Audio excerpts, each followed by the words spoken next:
बेंगलुरु से एक दिल दहला देने वाला मामला सामने आया है, जहां एक 11 साल का बच्चा अपनी मां के साथ ये समझकर 2 दिन तक सोता रहा कि वो आराम कर रही हैं, जबकि उसकी मौत हो चुकी थी। बच्चे की मां बीमार चल रही थी और इसी के चलते एक रात उसकी मौत हो गई, लेकिन इसकी खबर बच्चे को नहीं लगी। जब वो सुबह उठा तो उसे यही लगा कि उसकी मां सो रही है। इसके बाद बच्चा 2 दिन तक इसी तरह अपनी मां की लाश के साथ सोता रहा। मृतक महिला का नाम अनम्मा है, जो 44 साल की थी। बताया गया है कि वो हाइपरटेंशन और डायबिटीज से पीड़ित थी। इसी के चलते उसकी मौत हो गई। करीब 2 दिन तक महिला का 11 साल का बच्चा अपनी मां के साथ सोता रहा, लेकिन जब मां नहीं उठी तो उसने पड़ोस में रहने वाले अपने दोस्त को इस बात की जानकारी दी।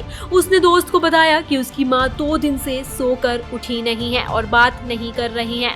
इसके बाद दोस्त के पेरेंट्स उसके घर पर पहुंचे और देखा कि महिला की मौत हो चुकी है। एक रिपोर्ट में बताया गया कि अनम्मा मूक बधिर थी और कई साल पहले उसके पति की मौत हो गई।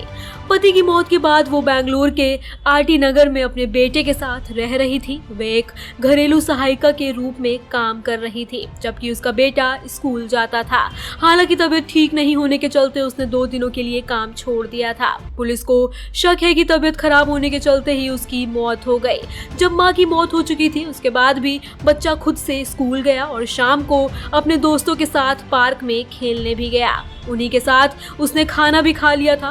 खेलने के बाद वो घर लौट आता था और फिर से अपनी मां के बगल में सो जाता था। कुछ पड़ोसियों ने बताया कि उनके घर से बदबू भी आ रही थी। पुलिस ने शव को पोस्टमार्टम कर उसे परिवार को सौंप दिया। वहीं बच्चा अब अपने चाचा के पास है।